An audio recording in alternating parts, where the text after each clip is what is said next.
আসসালামু আলাইকুম। আশা করি আপনারা সবাই ভালো আছেন। আপনাদের মাঝে নতুন একটি ভিডিও নিয়ে আসলাম। সেটা হচ্ছে কৃষি তথ্য সম্পর্কিত, ধানের সম্পর্কে। তো এখন বর্তমানে বোরো মৌসুম চলতেছে। সবাই মোটামুটি দোকান থেকে ধানের বীজ কিনতেছেন।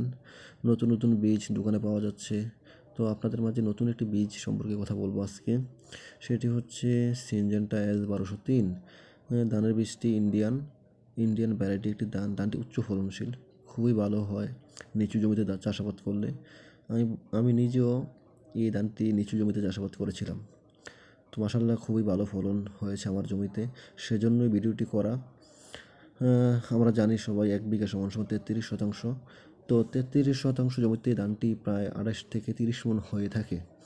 ধানটির অন্যান্য বৈশিষ্ট্যের মধ্যে অন্যতম একটি বৈশিষ্ট্য হচ্ছে ধানটিতে রোগবালাই খুবই কম হয়, যেটা আমাদের জন্য খুবই দরকারি। আমাদের আবহাওয়া হচ্ছে নাতিশীতোষ্ণ। তো কখনো বৃষ্টি, কখনো শীত, কখনো গরম। তো এমন ধরনের আবহাওয়া আমাদের সাধারণত। তো সেই জায়গাতে ব্লাস্ট হয়ে থাকে আমাদের ধানের এই আবহাওয়ার কারণে। আর এই ধানটি একমাত্র ধান হাইব্রিডের ভিতরে যেটি ব্লাস্ট প্রতিরোধী। ব্লাস্ট হয় না বললেই চলে। তো সেই জায়গা থেকে নিঃসন্দেহে এই ধানটি আমরা চাষাবাদ করতে পারি। যদি নিচু জমিতে চাষাবাদ করি সেক্ষেত্রে ফলন বেশি হওয়ার সম্ভাবনাই বেশি, কারণ ধানটির আয়ুষ্কাল হচ্ছে 150 দিন। তো ধানের জমিতে সবসময় পানি থাকা বাঞ্ছনীয়। আর ধানটির গড় উচ্চতা হচ্ছে 80 সেন্টিমিটার। 80 সেন্টিমিটারের মতো হয়ে থাকে ধানটি। তো ধানের চাল অত্যন্ত চিকন, সুস্বাদু।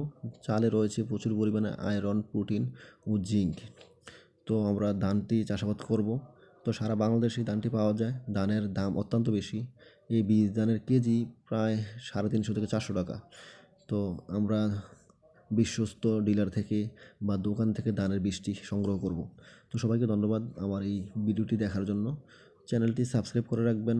তো নতুন নতুন ভিডিও ইনশাল্লাহ দেওয়ার চেষ্টা করব।